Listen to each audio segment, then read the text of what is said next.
Assalamualaikum. Kita mari apa ni? Mana tempat Ojib duduk? Dalam seminggu dua dia ini. Tengok. Ni tempat duduk dia. Sini tempat duduk dia ni. Mari kita tengok. Dia nusuk di mana dah.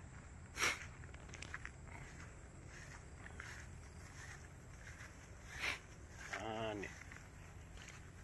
Rupa-rupanya dia masuk duduk sini. Ni. Payah tunjuk angle ni. Ni. Ni dia masuk duduk sini. Depan. Duduk sini.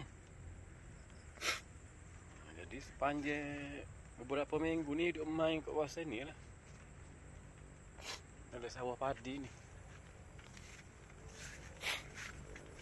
Jauh juga kalau kira.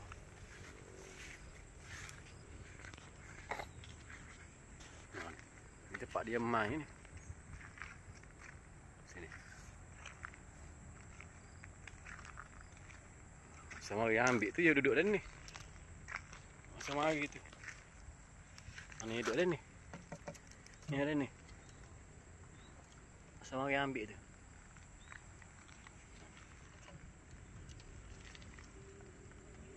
Dia tu kata galau tu kata bajuk tu kata. Dia duduk main situ lah. Dia main kawasan situ.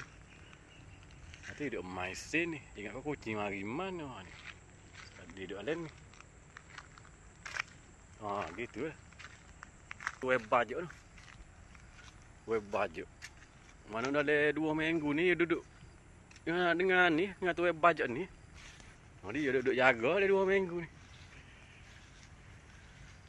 Ni.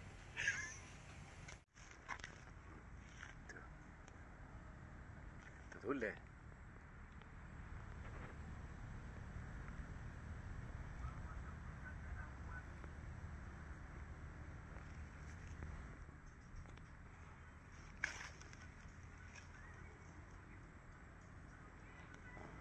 Tulis tu.